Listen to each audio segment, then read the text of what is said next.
Today we enter the dark. The Gospel of John does not mention it, but the other Gospels talk of there being darkness over the earth for 3 hours at the time of the crucifixion. Perhaps they meant it literally, but the full force of what they say is symbolic. The time of the crucifixion showed true darkness on earth, the horrible, painful death of an innocent person. Many of us are afraid of darkness. Spooky things lie there, threats, imagined or real, lurk in the shadows. In our culture, as someone said, darkness becomes a closet for our fears. We avoid the dark. But today we cannot sidestep it. We cannot leave the light of joy turned on, singing vacuous ditties about the grandeur of God to chase away the shadows. We must look into the dark. We must walk in it, through it. What do we see when we open the closet and look at the darkness of the crucifixion? Well, among the fears there, we can see failure and pain and death. These three are very much part of our human life. Yet our culture tries to avoid them or deny their force. For instance, in our culture, failures tend to vanish from sight. They are remembered only for a short while, like a cloud scudding across the sun. The people who have failed are loudly rebuked and punished in the media. Then they vanish from sight. They're buried in other news, and if they perhaps reappear at a later date, it's always with the comment that they have improved. They'll do better next time. And what about pain? Our culture knows pain, yet it treats pain as a temporary thing, something superficial. You hurt, then take a drug, a painkiller for the body, an antidepressant for the heart. Build a bridge, get over it. Pain is dismissed. And death? Death has become a commonplace. It's packaged up and served in the media, on television, in movies, computer games. We've become so acclimated to images and news of death that we grow immune to it. Now, crime shows on TV must have 2 or 3 different murder cases running at the same time.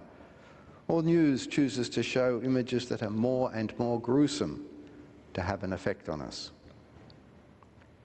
In all these 3 things, the darkness is watered down. It's not black, but grey, a passing shadow. Our culture denies the dark.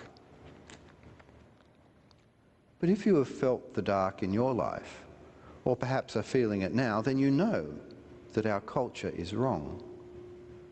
We cannot deny the dark.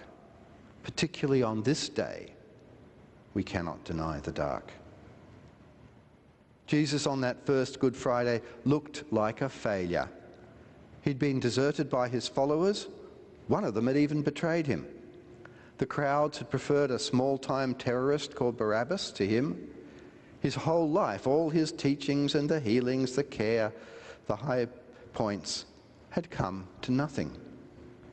He was executed by crucifixion, not the heroic death of a soldier in battle or the noble death of a statesman, but a nasty, degrading public spectacle. There was no kingdom of God on the horizon. Jesus felt pain, not just the physical pain of the beatings his body had endured, but also deep wounds to the soul. Anxiety, frustration, loneliness, anger. The disciples in the Garden of Gethsemane fell asleep while Jesus had prayed. When he found them, he said, "Could you not watch with me this 1 hour?" You can imagine the anger and frustration behind these words, even the depression.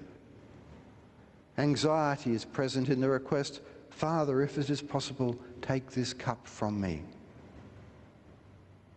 And his death, of course, was a very real public death.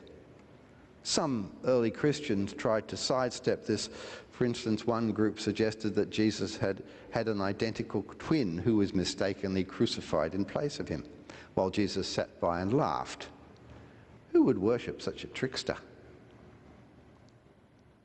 When we look at Jesus on that Friday morning long ago, we're looking into the abyss of darkness, of failure, pain, and death. And the darkness cannot be put aside. What do we do with that? Broadly speaking, there are two responses. We can turn on our torch, shine a light, and deny that the darkness is really there, because there is a pale ray of light. Or, to borrow the title of the book we read for our Lenten studies this year, we can learn to walk in the dark. Here's an example of how some try to avoid the darkness. And I've used it before, but it bears repeating because it is so often trotted out and can be so damaging. It begins with the question, why did Jesus die? Why did Jesus have to die? Some of the answers to that question go like this: that Jesus died to pay the price of sin, that somehow human misbehaviour, human sin, had offended God so much that only capital punishment would balance the scales. As if God's justice is some large ledger in the sky, which has to balance. As if God has a celestial justice machine, like a cosmic sausage maker. You feed a person in at one end and grind them up and package the result, and out pops forgiveness. But when I listened to the story, like we did this morning, I didn't hear anything about God's justice. I didn't hear anything that suggests that sins can only be forgiven by death. On the contrary, Jesus was forgiving sins well before he died. What I do hear in the story is a story about human injustice, about a lack of forgiveness and acceptance on the part of humans, about human desire for vengeance and blood. We can't smoke and mirrors that by some medieval theory of honour in order to shift the responsibility from humans to God, to deny the darkness that's about us. The story of the crucifixion is not a story about God's justice, but about human failings.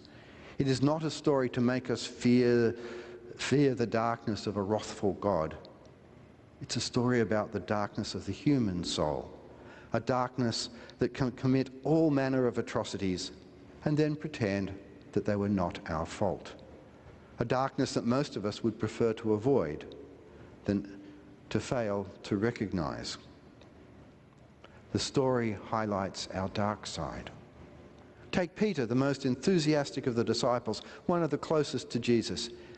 Yet Peter draws a sword and commits violence to protect the Prince of Peace, and later denies knowing Jesus to protect himself. Or Caiaphas and Annas, the high priests, God's primary representatives in the religion of the land, a faith that prized justice for the powerless, the stranger, and the orphan. These men were devoted to God, and they wanted Jesus dead. They wanted to do away with God's one true presence among them. They supported violence because they thought it was the right way. Or Pilate, the powerful Roman governor who commanded the soldiers. He did not have enough strength to release an innocent man, but at the bidding of others had him put to death. And I could list other examples from the story. The story is not about the darkness of God's justice that allegedly demands satisfaction. Rather, the story puts the spotlight on human inconsistency, on human injustice, on the darkness of humans. It puts the spotlight on us. And in the spotlight, it's not hard to see our inconsistencies. Like Peter, we sometimes let our enthusiasm run away with us and injure people. Like Caiaphas, we can lay plans that fly in the face of what we believe. We can support violence because we think it is right. Like Pilate, there are times when we do not know what we know, when we do not do what we know is right. If we were in Jerusalem 2,000 years ago, we too would have participated in the crucifixion. We might not have realised what we were doing, but we would have gone along with it. We do things like that, little things like that, regularly. We should not avoid the spotlight of the story.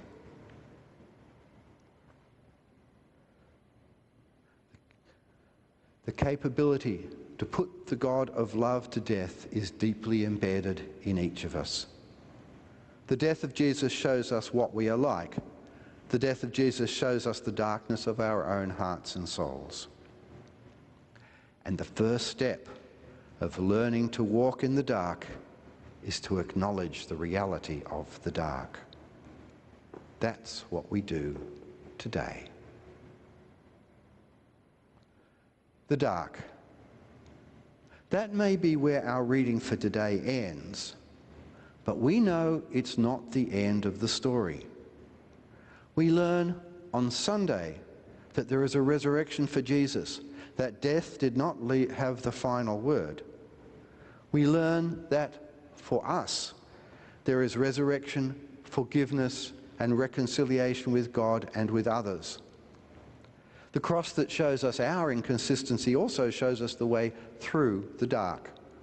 The cross is the place where God's love and forgiveness meet our inconsistencies, our tendency to do harm.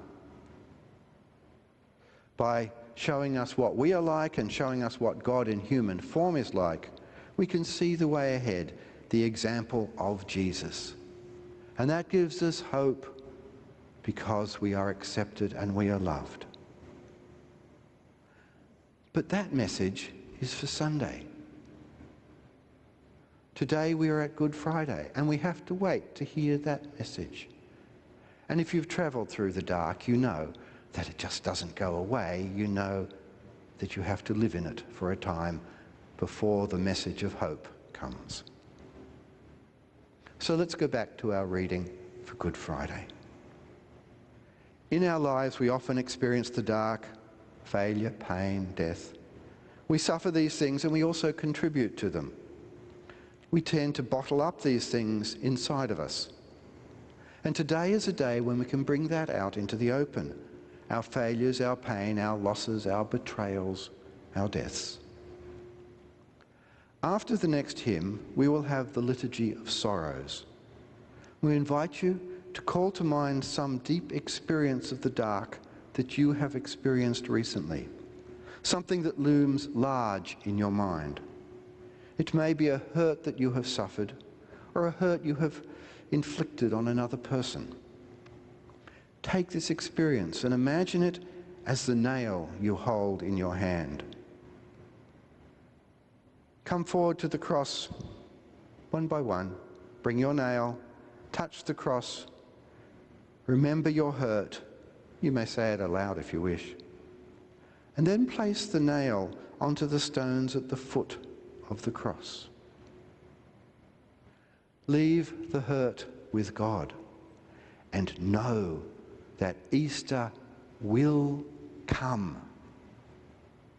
And when Easter comes, hope will burst forth. And then return to your seat.